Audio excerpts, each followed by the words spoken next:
maalin wanaagsan saaxiibadan hawada ka saaxiibnay oo markaan wararkii warbixinada ugu xiisahay xamaasada badnaadaan oo kale Israaciil ka daawayay waxa kamid ah dawladda Soomaaliya oo ku amartay Nicholas Hayson inuu dalka iskaga baxo weeraro Torey oo loo adeegsaday oo ka dhacaya gudaha London Marekanka oo raali gelin ka bixiyay arrin ka careysiisa dunida oo dhan wararkaasi warar kale idin qarinayna ayaad ku daawan doontaan barnaamijkeena hadduu ebeedmo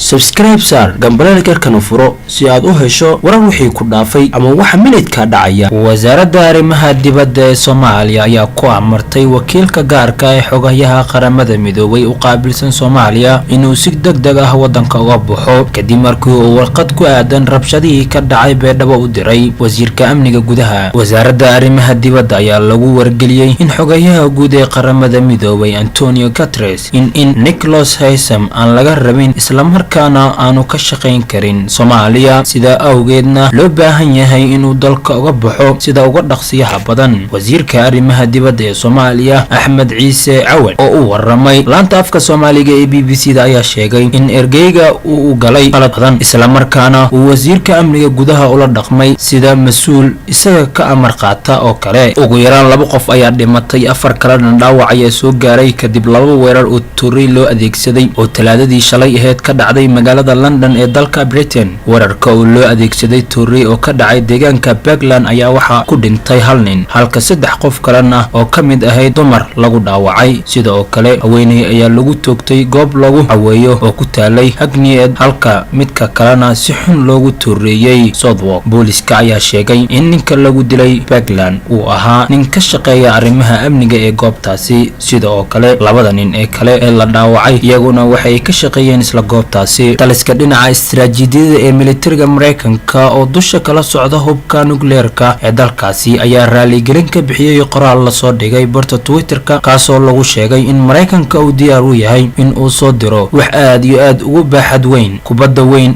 oo fagaaraha Times Square ee magaalada New York farintaasi oo barta xiriirka bulshada la soo dhigay shalay ayaa waxaa la socday muuqaal lagu arkayo iyada oo la soo dirayo bambooyinka B2 ee hubka wax gumaado arintani ayaa carro weyn ka dhex abuurtay baraha internetka waxaana taliska istiraatiijiyadda ee goor dambe trend qoraalka iyo muuqaalka isla socday ee la soo dhigay Twitterka iyada oo ku tilmaamay tijaabo daciif ah waxayna ku bedeleen raali gelin qoraalkii hore oo la soo dhigay ayaa lagu yiri gambalka fagaaraha Times Square wuxuu dhacayaa sanadka cusub iyada oo la soo dirayo kubad weyn hadii loo baahdana waxaan diyaar u nahay inaan soo dirno wax aad iyo aad uga sii weyn arintani ayaa loo fasirtay in Marekanka ee la fududahay inuu soo diro hubka nuclearka